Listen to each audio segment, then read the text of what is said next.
Ciao a tutti, ho qui davanti lo Xiaomi 14 Ultra e vi mostrerò come resettare le preferenze delle app su questo dispositivo.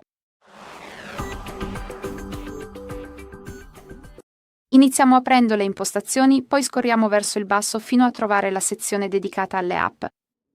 Dovrebbe avere questa icona a forma di ingranaggio. Tocchiamola e poi premiamo l'icona con i tre puntini nell'angolo in alto a destra.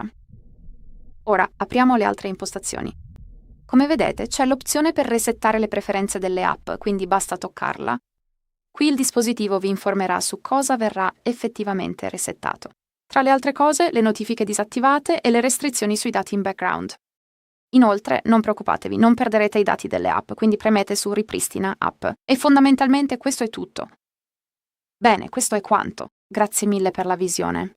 Iscrivetevi al canale e lasciate un bel pollice in su.